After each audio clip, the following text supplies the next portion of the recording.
Hallelujah, hallelujah, hallelujah. सुप्रसिद्ध 32:3-5.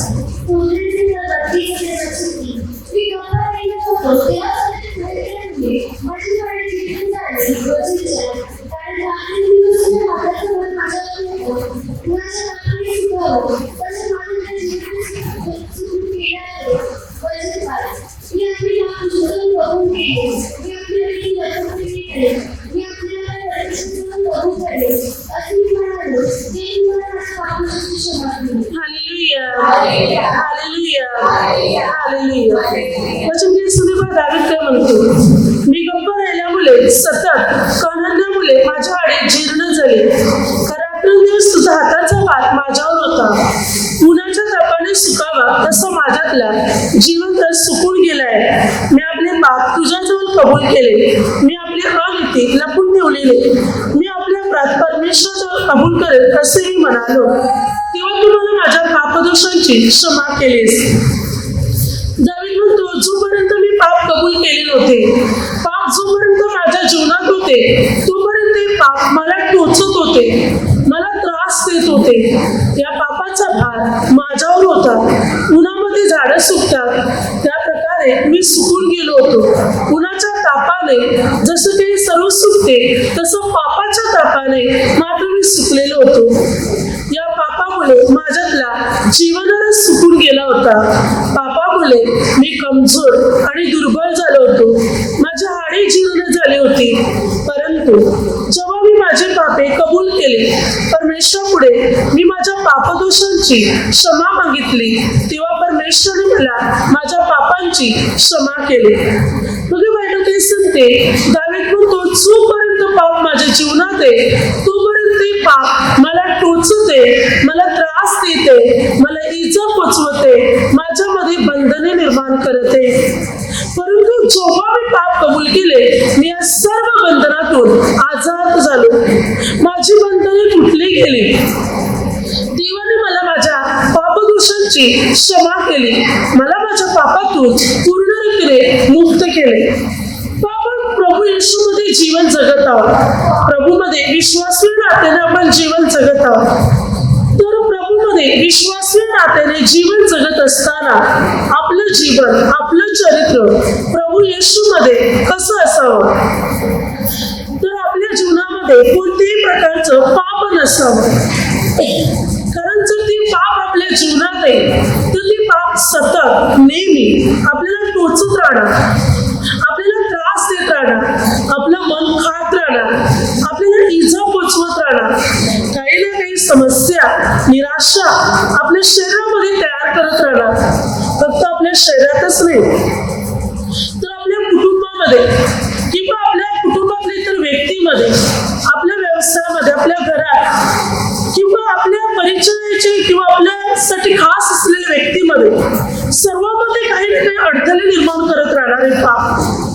जर ही पाप आपल्या जीवनात आहे, ही पाप जर आपण करत आहोत किंवा जे देवाविरुद्ध काही वाईट गोष्ट आहे असं जर आपण करत आहोत तर ते आपल्याला टोचत राहणार, आपल्याला इजा पोचवत राहणार, आपल्या घरात बंधने निर्माण करणार, आपल्या धंद्यामध्ये समस्या निर्माण करणार, आपल्या खास व्यक्तीमध्ये समस्या निर्माण करणार आणि नेहमी सतत आपल्याला त्रास देत राहणार. परंतु दावीद काय म्हणतो? जेव्हा मी माझी पापे कबूल केली तेव्हा तुम्हाला माझ्या पापदोषांची क्षमा केली.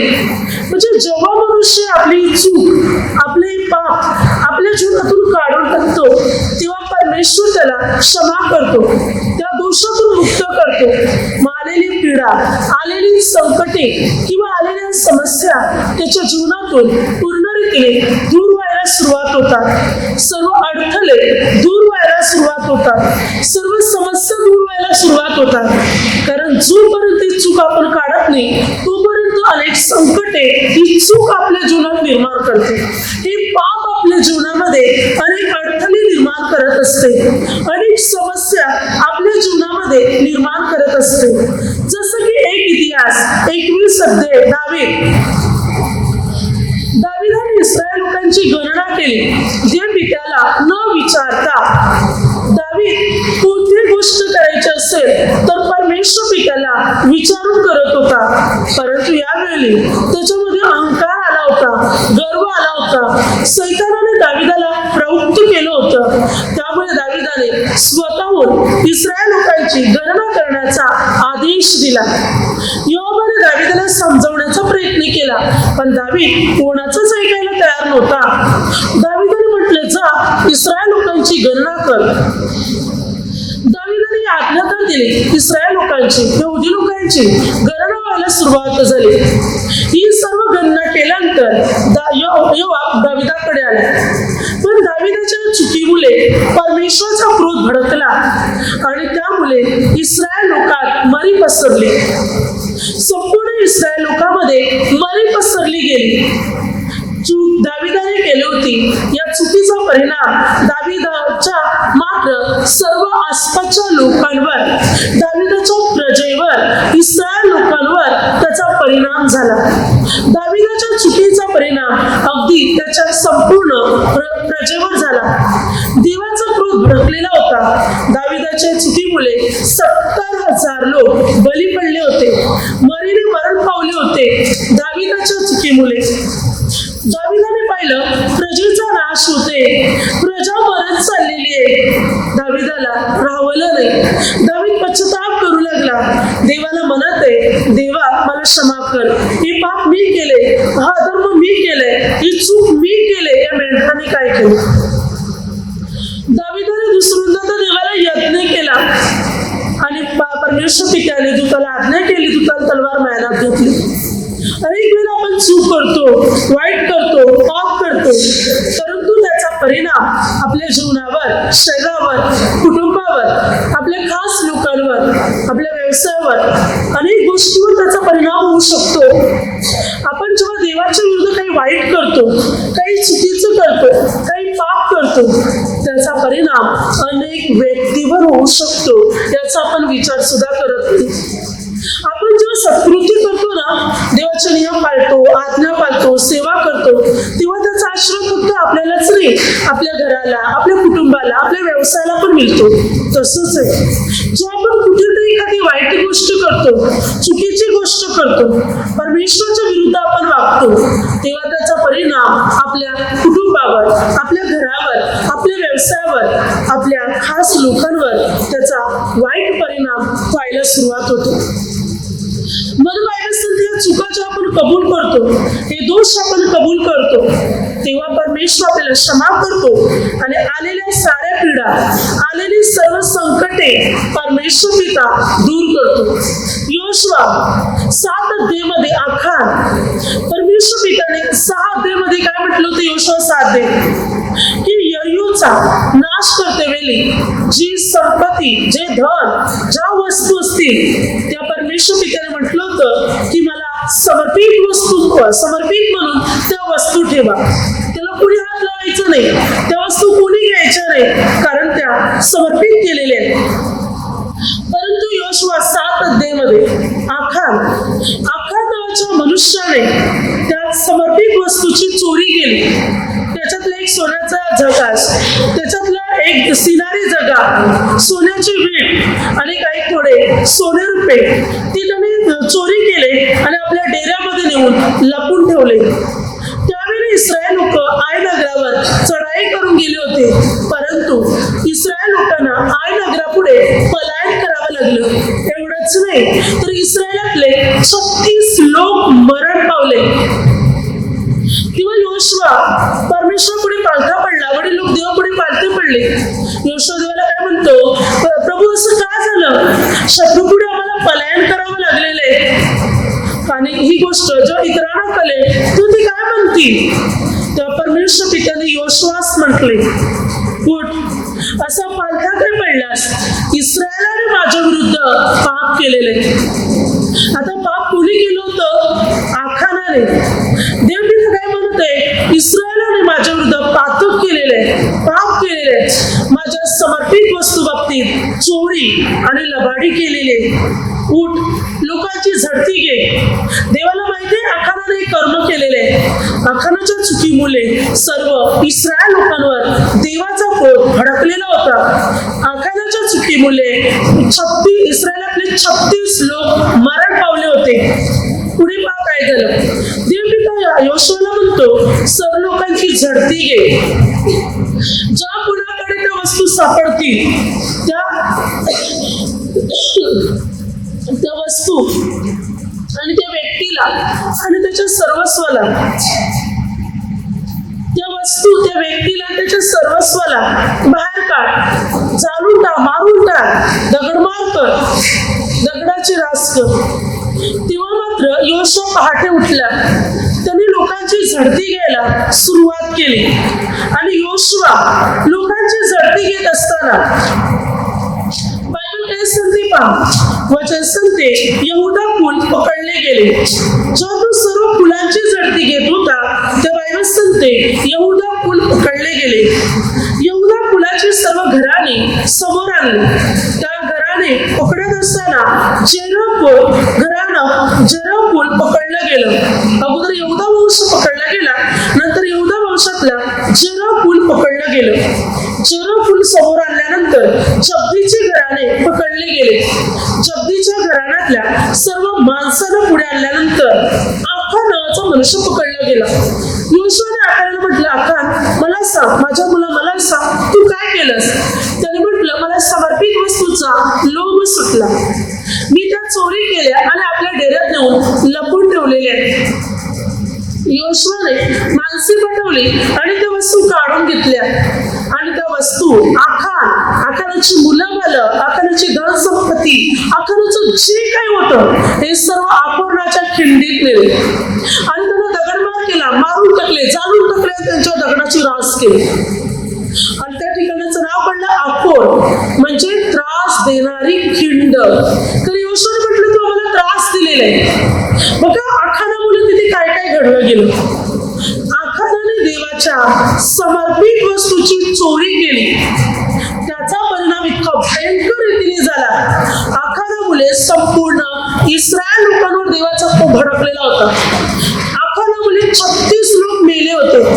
आखानामुळे इस्रायल लोकांना लढाईतून पळ काढावा लागला होता.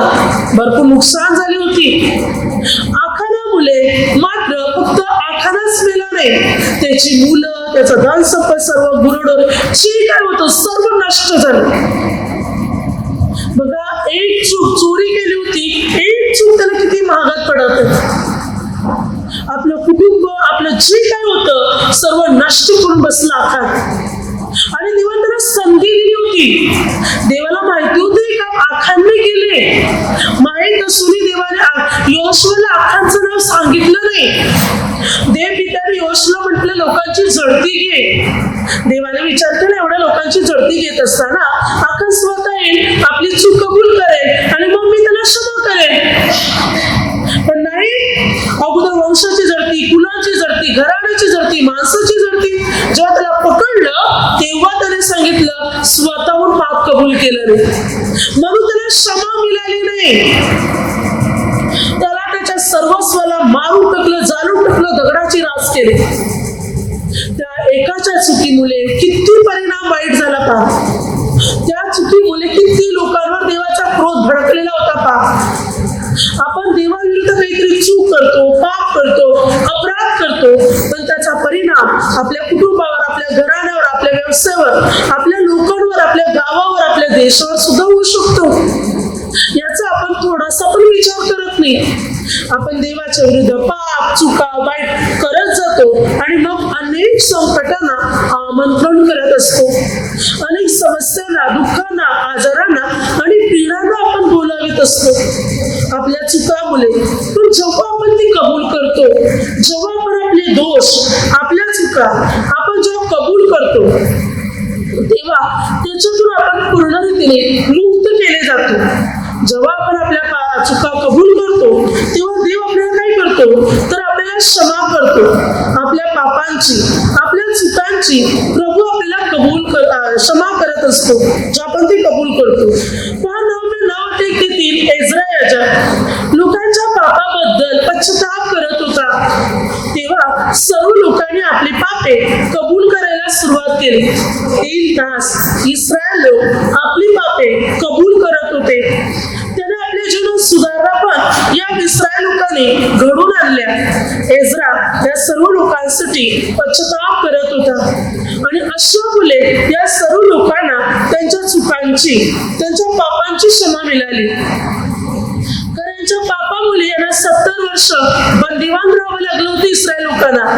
पण जेव्हा त्यांचा बंदिवास उलटला, जेव्हा ते आपल्या यरूशलेमीत आले, आपापली पापे कबूल केले, जे वाईट होतं, जे विदेशी त्यांच्याशी जडले होते, ते सर्व त्यापासून ते बाजूला झाले आणि परमेश्वर म्हणून ते स्वीकारू लागले, देवाच्या मार्गावर चालू लागले आणि अशा प्रकारे परमेश्वराने त्यांना अनुग्रह द्यायला सुरुवात केला. परमेश्वर त्यांना आशीर्वादित करण्यासाठी सुरुवात केली. आपल्या जीवनात पाप आणि चूक आहे तर त्याचा परिणाम आपल्यालाच काय, आपल्या घराण्याला पण भोगावा लागतो. लूक 19 अध्याय 1 ते 10 वचनापर्यंत जखय लोकांना लुबाडत होता. लोकांना लुबाडून श्रीमंत बनला होता. कर वसुली करणारा, टॅक्स वसुली करणारा, जिकडे 50 रुपये गेलावे तिथे तो 100 रुपये घेत होता आणि जिकडे 100 रुपये गेलावे तिकडे तो 200 रुपये घेत होता. म्हणजे लोकांना लुबाडून श्रीमंत बनला होता. पण त्याद्वारे त्याच्या जीवनात सुख नव्हते, ना त्याच्या जीवनात, त्याच्या बायकोच्या जीवनात, त्याच्या मुलांच्या जीवनात, त्याच्या आईवडिलांच्या जीवनात, त्याच्या भावंडाच्या जीवनात, त्याच्या घरातच शांती नव्हती. त्याच्या घराण्याचा उद्धार होता. पापाचा पैसा घरात यायचा, त्या पैशाचा उपयोग घरातले सर्वजण करायचे. पाप करत आहे कोण? जखय. परिणाम सर्वांना भोगावा लागत आहे. घरातल्या प्रत्येकाला त्या पापाचा परिणाम भोगावा लागत होता, कारण पापाचा पैसा सर्व वापरत होते. जखय मुक्ती होता, त्यामुळे त्याच्या घरातल्या सर्वांना ती पीडा भोगावी लागत होती. त्याच्या चुकीमुळे घरातल्या सर्वांना पीडा भोगावी लागत होती. म्हणून बायबल काय सांगते पहा, ज्या वेळेला मात्र प्रभूला पाहण्यासाठी जखय उमराच्या झाडावर चढला, परंतु त्याने प्रभूला पाहण्यापूर्वी प्रभूने जखयला पाहिलं आणि प्रभूने जखयला म्हटलं, जखय त्वरा करून खाली ये, आज मला तुझ्या घरी उतरवायचं आहे. जखय खाली आला. जखयने आपल्या घरी आनंदाने प्रभूचे स्वागत केले. जखय म्हणतो, मी माझ्या अर्धी संपत्ती गरिबाला देऊन टाकतो, कारण कधी त्याने दानधर्म केला नव्हता आपल्या आयुष्यात. आता तू म्हणते मी माझी अर्धी संपत्ती गरिबाला देऊन टाकतो. ज्यांना लुबाडले त्यांना मी आता 4 पटीने परत करतो. त्या प्रभू येशू म्हणते, आज त्या घराला तारण प्राप्त झालेले आहे, कारण हाही अब्रामाचा पुत्र आहे. आज या घराला तारण प्राप्त झालेले आहे, कारण हाही अब्रामाचा पुत्र आहे. बघा, जेव्हा जखयमध्ये सुधारणा झाली, बदल झाला, परिवर्तन झालं, जखयचंच तारण नाही, जखयच्या पूर्ण कुटुंबाचं तारण झालं, घराण्याचं. जखयची बायको, मुलं, आई वडील, भावंड, संपूर्ण घराण्याचा उद्धार झाला. संपूर्ण घराण्याचे तारण झाले जखयच्या एका परिवर्तनाच्या द्वारे. जेव्हा आपण प्रभू येशूला आपला उद्धारक स्वीकारतो, एक व्यक्ती परमेश्वरामध्ये मजबूत वाढतो, तेव्हा त्या व्यक्तीच्या द्वारे घराण्याचा उद्धार, घराण्याला आशीर्वाद मिळतो. प्रेषितांची कृत्य 16-31. प्रभू येशूवर विश्वास ठेव, म्हणजे तुझे आणि तुझ्या घराण्याचे तारण होईल. तुझ्या संपूर्ण कुटुंबाचा उद्धार होईल. म्हणजे एक व्यक्ती परमेश्वरापासून दुरावतो, पापाच्या मार्गात जातो, वाईट करायला लागतो, त्याच्यामुळे त्याच्या संपूर्ण घराण्यावर परमेश्वराचा क्रोध भडकतो. देवाचे शाप त्या व्यक्तीच्या जीवनात येतात. मग सर्वांना त्याच्या पीडा भोगाव्या लागतात, सर्वांना त्याचा दंड भोगावा लागतो. त्याच्या चुकामुळे, त्यांच्या पापामुळे. कोरह, दातान, अबिराम या तिघांनी परमेश्वराच्या विरुद्ध, मोशेच्या विरुद्ध कुरकुर केली. ते तर मोशेच्या विरुद्ध मात्र बोलत होते. गन्ना 16 अध्याय. मोशे आणि अहरोन. पुढे काय झालं? कोरह, दातान, अबिराम त्यांची मंडळी, कुटुंब, परिवार सर्व जिवंत नरकात उतरले, जिवंत अधोलोकात उतरले. गन्ना 16 अध्याय मध्ये मोशे विरुद्ध, अहरोन विरुद्ध गेले ते. आणि त्यामुळे आपल्या मुलाबाळासह, आपल्या कुटुंबासह, आपल्या घराण्यासह, जिवंत नरकात उतरले. अनेक वेळा एका व्यक्तीच्या पापाचा परिणाम त्याच्या घरातल्या सर्वांना भोगावा लागतो. म्हणून जेव्हा मनुष्य परमेश्वराकडे वळतो, आपल्या चुका, आपला पाप कबूल करतो, आपल्या पापांचा पश्चाताप करत असतो, तेव्हा परमेश्वर त्याला अनुग्रह द्यायला सुरुवात करतो. तेव्हा प्रभू त्याला आशीर्वादित करण्यासाठी सुरुवात करतो. तेव्हा प्रभू त्याच्या जीवनातली सर्व बंधने तोडून टाकतो. लेवी 26 अध्याय 40 ते 42. प्रभू म्हणतो, जेव्हा तुम्ही तुमचा अपराध कबूल करणार, तुमची दुष्टता कबूल करणार की हा आमच्या पापामुळे आमच्यावरील संकट आलेले आहेत, आमच्या अपराधामुळे आमच्यावर अरिष्ट आलेले आहेत, तेव्हा प्रभू म्हणतो, मी तुम्हाला क्षमा करीन. मी तुमची आठवण आणि तुमच्या देशाची पण आठवण करीन. म्हणजे जेव्हा आपण आपल्या चुका कबूल करतील, आपण आपले अपराध कबूल करतील, देव आपली आठवण आणि आपल्या देशाची पण आठवण करेल, आपल्याला पण आशीर्वादित करेल आणि आपल्या देशाला पण परमेश्वर पिता आशीर्वादित करेल. जर आपण आपली पापे कबूल करून परमेश्वराकडे वळणार तर, देवाकडे आपण वळणार तर, प्रभूला आपला उद्धार करता, आपला तारणारा म्हणून स्वीकारणार, सर्व वाईट गोष्टी, पाप, चुकीच्या गोष्टी आपण सोडून देणार आणि चांगलं जीवन जगायला सुरुवात करणार, तर आपल्याला पण, आपल्या कुटुंबाला पण, आपल्या मुलाबाळांना सर्वांना परमेश्वराचा आशीर्वाद मिळेल. दानिएल 6 मध्ये बायबल सांगते, प्रांताधिकारी आणि अध्यक्ष यांनी दानिएल विरुद्ध एक गट रचला. हा गट असा होता की दानिएल मध्ये काहीतरी चूक निघावी, म्हणजे दानिएलला सिंहाच्या गुहेत टाकता येईल आणि दानिएल त्याच्यामध्ये मात्र पडेल आणि मग दानिएल मरण पावेल. सिंह खाऊन टाकतील त्याला. अशा हेतूने प्रांतकारी अध्यक्ष यांनी दानिएल विरुद्ध कट रचण्याचा अगोदर प्रयत्न केला, पण त्यांना दानिएल मध्ये कुठे चूक आढळत नव्हती. म्हणून त्यांनी काय केलं, याच्या देवा संबंधाने आपण काहीतरी निमित्त काढू. म्हणून ते राजाकडे गेले आणि राजाला म्हणते की महाराज, आपल्याशिवाय कोणी देवाची, माणसाची कसली पूजा प्रार्थना करू नये. 30 दिवस खरोखर सर्व लोक आपले नियम पाळतात, कायदे पाळतात की आपल्याला कळू नये. राजाला माहिती नाही की या लोकांनी दानिएल विरुद्ध कट रचलेले आहे. राजाने त्या द्वाहीवर सही केली. ही द्वाही सर्व ठिकाणी फिरवण्यात आली आणि मात्र राजाने म्हटलं, कोणी 30 दिवस पूजा प्रार्थना नाही करायची. दानिएलला ही बातमी कळाली तरी दानिएलने प्रार्थना करायचं सोडलं नाही. त्याची घराची खिडकी यरूशलेमच्या दिशेने उघडी होती. त्याने गुडघे टेकून दिवसातून 3 वेळा तो गुडघे टेकून प्रार्थना करायचा. त्याने आपली प्रार्थना चालू ठेवली. प्रार्थना करत असताना त्याला पकडण्यात आलं, त्याला राजाकडे आणण्यात आलं. जेव्हा राजाने पाहिलं तर राजाला ही गोष्ट फार वाईट वाटली, पण राजा पण आता काहीच करू शकत नव्हता आणि मात्र आज्ञा झाल्यामुळे दानिएलला सिंहाच्या गुहेत टाकलं. त्यावेळी परमेश्वर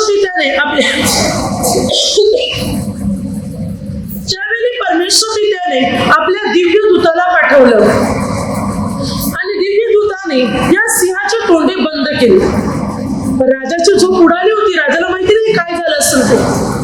राजा सकाळी पहाटे लवकर उठला, कबरेजवळ गेला आणि राजा आवाज देत आहे दानिएला, जो परमेश्वराची तू नित्य सेवा करीतो त्याने तुझे प्राण वाचवले आहेत का? तेव्हा दानिएल आतून आवाज देतो, होय महाराज, ना मी परमेश्वराचा कोणता अपराध केला ना तुमचा. राजा खुश होतो की दानिएल जिवंत आहे. ताबडतोब राजा आज्ञा देतो की दानिएलला बाहेर काढा. तेव्हा दानिएलला सिंहाच्या गुहेतून बाहेर काढतात. तेव्हा दानिएलला काही झालं नव्हतं. आता जे प्रांताधिकारी होते, जे अध्यक्ष होते, ज्याने दानिएल विरुद्ध कट रचला होता, त्यांना पकडलं, सिंहाच्या गुहेत टाकलं. फक्त त्यांनाच नाही, दानिएल 6 अध्याय काय सांगते पहा, वचन काय सांगते 24 वचनात. तेव्हा ज्या मनुष्याने दानिएलवर आरोप आणला होता त्यास राजाज्ञेवरून पकडून आणले आणि त्यास व त्यांच्या बायका मुलांना सिंहाच्या गुहेत टाकले. तेव्हा ते सिंहाच्या तडक्यात सापडून त्या गुहेच्या तलाशी पोचण्यापूर्वीच सर्वांच्या हाडाचा त्याने चुराडा केला. काय सांगते, प्रांताधिकारी अध्यक्ष, त्यांच्या बायका, त्यांची मुलं सर्वांना सिंहाच्या गुहेत टाकलं.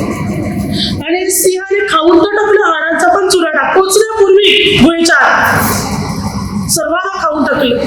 या लोकांमुळे, त्यांच्या चुकामुळे त्यांना परिणाम तर भोगावा लागला, पण त्यांच्या बायका मुलांना सुद्धा त्याचा परिणाम भोगावा लागला. हालेलुया. आपण चुका करतो, परंतु त्याचा परिणाम आपल्या घराण्यावर, आपल्या कुटुंबावर आणि आपल्या व्यवसायावर पण होतो. याचा आपण जरासाही विचार करत नाही. पण आपण सत्कृत्य जर करत आहोत, आपण चांगली कामं करत आहोत, आपण परमेश्वराचे नियम पाळत आहोत, आपण परमेश्वराची सेवा करत आहोत, तर त्याच्याने आपल्याला चांगला आशीर्वाद मिळतो, चांगला अनुग्रह मिळतो. जर आपण सत्कृत्य केलं तर. हामान पहा, एस्तेर या पुस्तकामध्ये हामानने मर्दखाई विरुद्ध, संपूर्ण यहुदी लोकांविरुद्ध कारस्थान रचलं होतं. एस्तेर 3 अध्यायामध्ये या हामानने संपूर्ण यहुदी लोकांचा नायनाट व्हावा म्हणून हे कारस्थान रचलेलं होतं. त्याने भांडारात पैसेही भरले होते. परंतु जेव्हा एस्तेर राणीने, यहुदी लोकांनी 3 दिवस परमेश्वराकडे उपवास प्रार्थना केली, तेव्हा परमेश्वर पित्याने त्यांची प्रार्थना ऐकली आणि देवाने त्या राजाला स्पर्श केला. पुढे काय झालं? एस्तेर राणीने राजाला बातमी कळवली की या दुष्ट हामानाने आमच्या संपूर्ण यहुदी लोकांचा नाश व्हावा म्हणून भांडारात पैसेही भरलेले आहेत. तेव्हा एका व्यक्तीने राजाला म्हटलं, महाराज, जो मर्दखाईने आपली चांगली बातमी दिली होती, त्याच मर्दखाई विरुद्ध याने 50 हात उंचीचा एक फाशीचा खांब तयार केलेले. तेव्हा राजाने आज्ञा केली की या हामानालाच त्या खांबावर चढवा आणि हामानाला त्या फाशीच्या खांबावर चढवलं.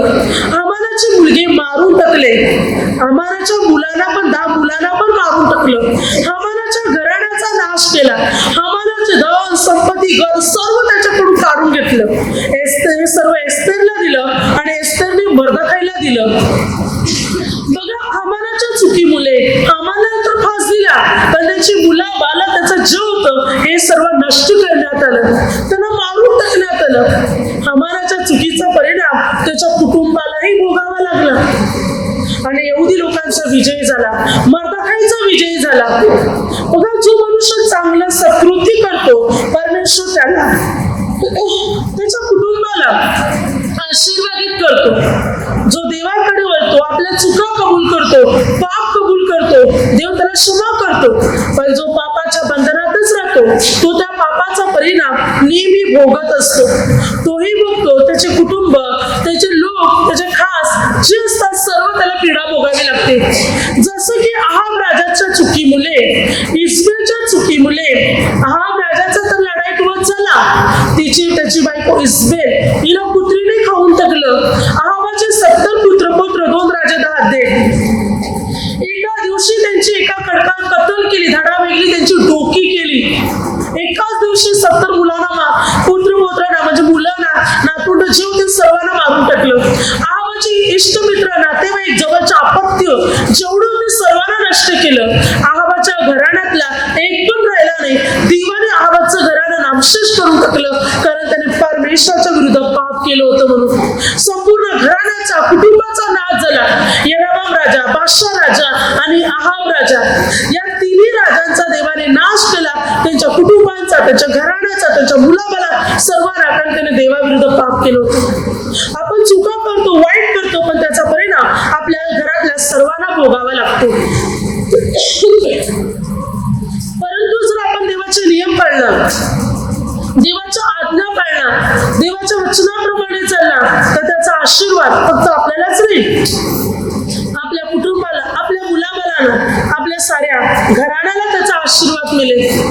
आपण देवाचे नियम पाळला, प्रभूमध्ये स्थिर राहणार, प्रार्थनामय जीवन जगणार, तर प्रभू येशूच्या आशीर्वादाने, प्रभू येशूच्या अनुग्रहाने, प्रभू येशूच्या सामर्थ्याने आपण अधिकाने भरले जाणार. म्हणून प्रार्थनेत अधिकाने वाढा, परमेश्वरचं वचन अधिकाने स्वीकारण्याचा प्रयत्न करा, देवाचं वचन आपल्या जीवनात आत्मसात करा, आपल्या चुका कबूल करा. योनाचे 1 पत्र 1:9, पदरी घ्या आपल्या चुका, मी परमेश्वराच्या विरुद्ध पाप केले, मी चूक केलेली कबूल करा, सोडून द्या, म्हणजे परमेश्वर आपल्याला अनुग्रह देईल, प्रभू आपल्याला आशीर्वादित करेल, प्रभू आपली उन्नती आणि आपली प्रगती करेल. परंतु हा दोष, हे पाप, ही चूक असंच आपण आपल्या जीवनात ठेवणार तर स्वतःवर दंड ओढून घेणार, स्वतःच्या जीवनाचा नाश करून बसणार, स्वतःच्या जीवनावर पीडा आणणार. म्हणून सर्व पाप आपल्याला आपल्या जीवनातून दूर करायचंय. Hallelujah, hallelujah, hallelujah. आता माझ्या शब्दाद्वारे जे काही चुकले असतील त्याबद्दल मला क्षमा असावी. Hallelujah, hallelujah.